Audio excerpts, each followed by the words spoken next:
Do you want to know how you can personify your cognitive functions and use these parts of you better to accomplish any problem in your life, to understand how you can approach things in a new way? See, these are all problem solving skill sets and different ego states that we can embody, that we can look at, and we can take information from to help us live a better life, to help us approach things in different ways and be more heroic in that sense, in order to make a bigger impact on the world and to do the things that we really want to do in our life.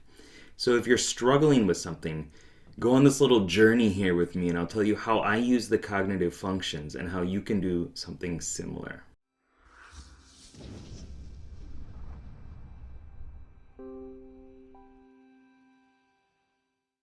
What's up, game changers? Sherman here from Geek Psychology, helping you find your true character and level it up so you can play life better. Kind of at a different angle here because I'm using my computer, and we'll see how it works. I kind of like just being chill and leaning back a little bit, but this chair is a little noisy, and I just realized I have my daughter's little chick here. I'm just going to pet it the whole time. So each of these characters that I've had created have a bunch of symbolism within them. And we use associative problem solving and creativity so that we can look at an image and we can say, okay, this reminds me of this. This has these aspects in it. And those aspects could be connected up into a different approach to solve the problem. So let's say that I'm an INFJ and I'm struggling with depression. In Google, I was INFJ, help with depression. Okay, so help with depression. That's a thing that you struggle with. I understand. And so I can go through the cognitive functions, through these characters, look at these images of the characters to get different ideas of how I could approach this struggle of depression. If you wanted to take it to the next level of metaphor within here, you could say, okay, what is depression like? Well, it's like I'm buried in this pit of dirt and I can't move. Everything's just a struggle. I can't take a step anywhere. It's just I'm stuck on this awful pit and the weight of the world is on my shoulders. Or it could be something different. It could be just I'm in the pit of despair and I don't know where to go and I can't move forward. Each time I do, I just feel like I hit a wall and I'm just running around in circles, not getting anywhere, and there's nobody up there to help me. Just those kind of things. But that's okay. Let's just do it by looking at the characters and playing with the characters themselves. So let's even go in through the INFJ cognitive function stack just to have some sort of structure for it. So INFJs first use introverted intuition as their dominant function. This is the hero, okay? This is the visioning mystic. For me, I connected it to an owl, okay? So it's this visioning owl mystic.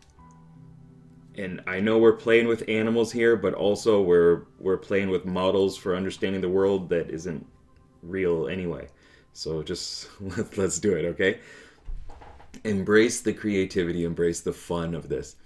So you have this owl, and he's got his fingers, feathers crossed, and he's kind of staring out, right?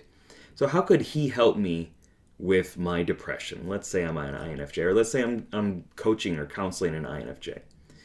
You can look at it and say, well, you need a different viewpoint. You need to get above all of this. You need to see things differently. You need to focus and zoom in on different aspects. Or just get above it all and see the impact that this is having on the rest of the world, on the rest of the terrain. He's got some scrolls back there too. Maybe you need to dig into some of the meaning of these things.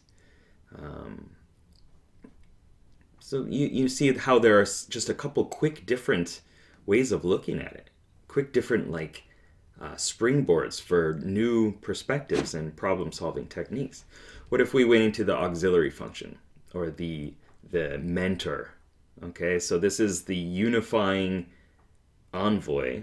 For me, it feels like a bovine. Okay, so this unifying bovine envoy. And so I'm looking at the picture, and she's kind of dolled up a little bit. She's got some lipstick and stuff. Not extremely feminine, but that's okay. I love it.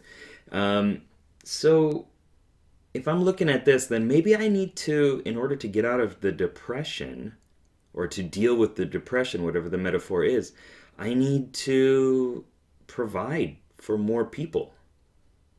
Or I need people to nourish me. I need some support and some care. I need to be fed and taken care of so that I can nourish other people. And so that I can take the charge when I need to. And she's got a shield and a mace as well. So, I want to be in the front line. I want to be up there and proactively helping people and defending them and caring for them. But if I'm not nurtured, if I'm not able to provide for other people, then I can't really do that. So there you go. You got another set of different aspects, different ways of looking at the problem itself. Wow. Georgia.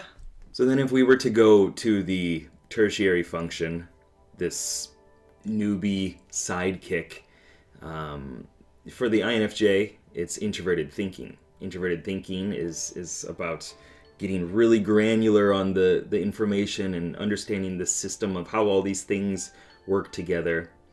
I call it the analyzing adept. And the character that really resonated with me, it has a bunch of symbolism in it as well, is this wolf. I'm not exactly sure why that came out, but it did. I have some ideas, which I'll talk about right now. So this introverted thinking, this kind of newbie sidekick that I always would refer back to, if I'm an INFJ, you have this back and forth between, do I listen to this unifying envoy and go proactively support people and listen to how they understand the world and make sure that we're all on the same page and all that stuff, and go peopling. And then introverted thinking is like, nah, you know best. You know yourself what's going to happen, and you need to make sense of all this stuff for yourself. And it's this back and forth, right? Well, in this case, this analyzing wolf adept is kind of this wizard-like character, and he's pretty fierce sometimes. So maybe the struggle with depression is because I'm too fierce, or maybe he's a lone wolf and he's not working with the pack. Maybe that's good, maybe that's bad. Maybe he's off to find his own new tribe, his own new pack. Or maybe he does need to kind of blend in or take charge. Maybe he needs to assert himself. He's got some like symbols and things on his collar, not collar, I don't know, his armband. He's got maybe the whole understanding of how these things, these pieces work together within my life would point to why I'm feeling depressed. All these different nodes here. Maybe I need to, inspect them a little bit. How does this person impact my life? How does this situation impact my life? My health, my wealth, my fitness, my relationships, my understanding of what is depression or the cycles of things that I'm giving too much weight to within my life. Maybe that's causing these struggles. Maybe I'm overvaluing something and not the other different aspects within it. I see him as a wizard, despite being called an adept. If I like the fantasy terms too. Maybe I've just elevated information too much and I'm in this tower.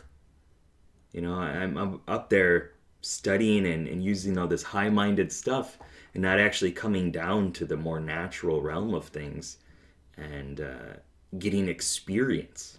And the last one we're going to do here, an INFJ, need help with depression.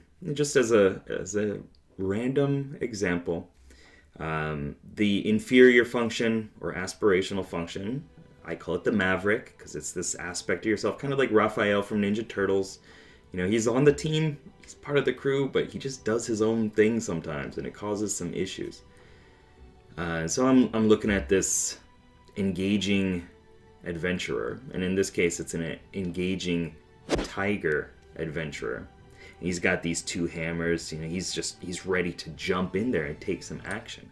Well, maybe the reason I'm depressed is because I'm not taking enough action. Maybe I'm not pouncing on the opportunities that I have. Maybe I'm not being fierce enough in my life and not really going after those things that I really want. Possibly I'm spending so much time visioning and listening to the visioning owl mystic type character, which is great, it's very important to do, but then I'm not giving enough energy to engaging in my body, engaging in the moment and seeking adventure so that I can get even more perspectives and gather more information and more details and more data and things like that. It's a back and forth. I need to get to the ground level. I need to go hunt, go explore a bit. And adventure. So I really do feel that this is extremely important. This is something that I do all the time. And I just love the flexibility of using these characters in tons of different ways.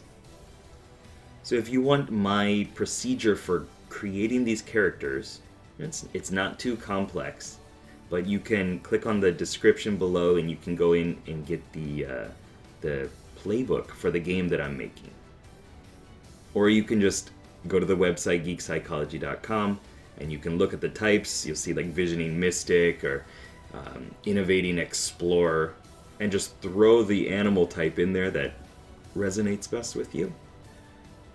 And I hope that this helped. Please let me know what you're going to do with this information, how you're going to use it, and what insights that you've come up with, alright? And if you like this style where I'm just kind of leaned back and a little out of focus, then please let me know.